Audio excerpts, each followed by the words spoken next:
Greetings fellow Decepticons, Sandblaster1987 here, continuing my 86 movie Autobot reviews with Friendly 30 Arcee, the Takara Legends version from 2013. As you can see, Arcee is here in her pink and white Cybertronian hovercar vehicle mode, very similar to Blurr in some ways, but a little bit wider and slightly differently shaped with no roof there, so you can see steering wheel and passenger seats moulded in and whatnot. For size comparison, here she is with animated Rodimus and the Takara Legends version of Blurr from Titan's Return.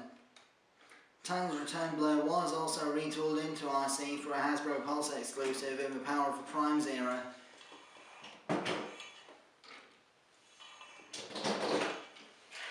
In addition to these two energy swords that she comes with, there's a reference to the animated version of Arcee, who never actually used them in the show, but they did come with the animated Arcee toy. These energy blades are also a reference to IDW Arcee in some ways. And also, in addition to those, she has a large pink blaster and a small grey one hidden inside the vehicle mode. So, for the full effect, these tabs here on the energy swords go into these grooves here on the what will eventually be the robot mode flies to so give this vehicle mode wings almost.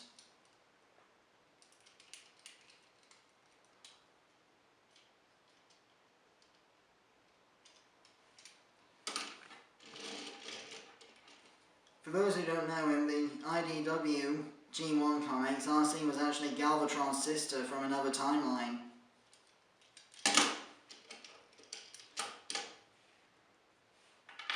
So, to transform Arcee, first remove the pink blaster from the rear tab like so.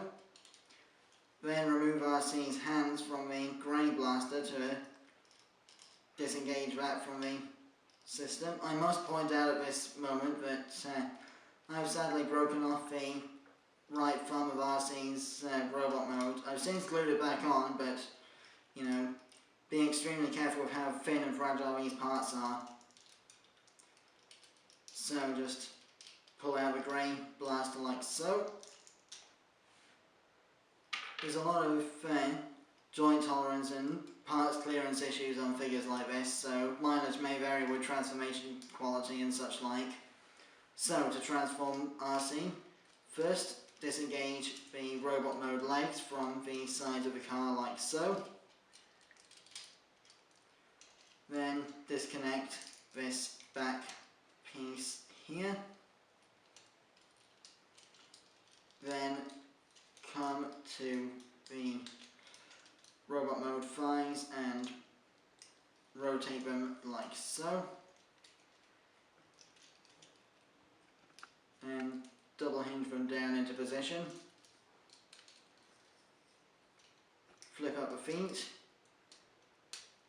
If you see any dust falling off this figure, there'll most likely be white paint scraping off at some point, so apologies in advance if that continues.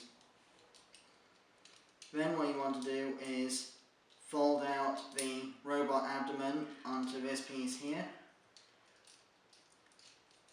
Then bring the shoulders out, rotate the biceps so the arms are facing correctly.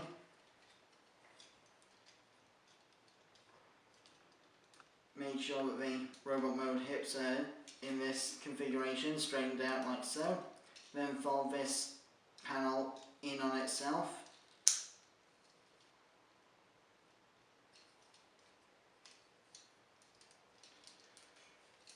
Then disconnect the robot mode chest plate from the front of the car like so.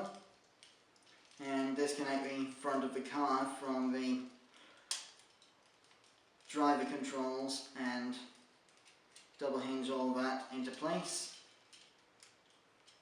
Bring Arcee's head and chest plate down into position, tab it all together. And here we have Takara Legends Arcee in her robot mode. As you can see, despite the massive back heavy kibble on her back, this is a very Generation 1 movie accurate portrayal of the Autobot Arcee, the first female Autobot to get a toy in the Generation 1 cartoon universe, because Unita 1 and the other Gorilla Cell Autobots from the Search for Alpha Trion didn't get toys until the Prime Wars trilogy. So, as you can see, Arcee is a very accurate representation of her cartoon model, complete with a Princess Leia cinnamon bun style helmet. She's got some pretty strong light piping, as you can see from how light it is in this room, mostly because the entire back of her head is cast of a blue light piping colour. So, for articulation, she's got a ball jointed head with a fair, decent range of movement.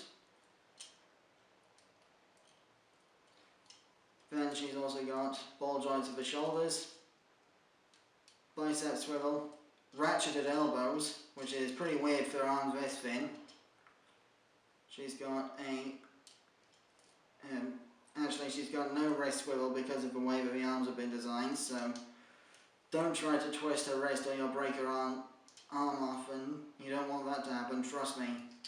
Nothing at the waist due to transformation. Hips can go forward and back and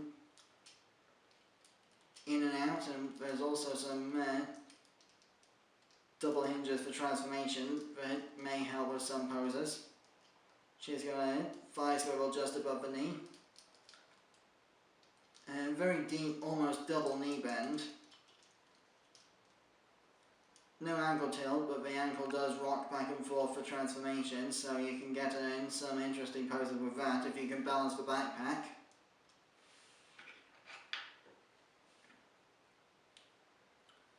You can attach the swords onto her forearm slots like so to avoid damaging the hands, and you can do the same with her blasters as well. Since I've already broken the thumb once on Arcee, I'm not going to risk actually using the hands at this point. I'm just going to show off the forearm ports, the hip sockets for holstering the guns and whatnot, and these ports on the backpack can also be used for the blasters or swords for shoulder mounted armament if need be. For size comparison, we have animated Rodimus, Takara Legends Titans Return, Blurr and United Sergeant Cup with Arcee for size comparison of the 86 movie Autobots. I don't currently have Seed Springer on hand, and I don't have a G1 Ultra Magnus, so I'll not be able to show a complete shot of all of them just yet. Put these guys off to one side.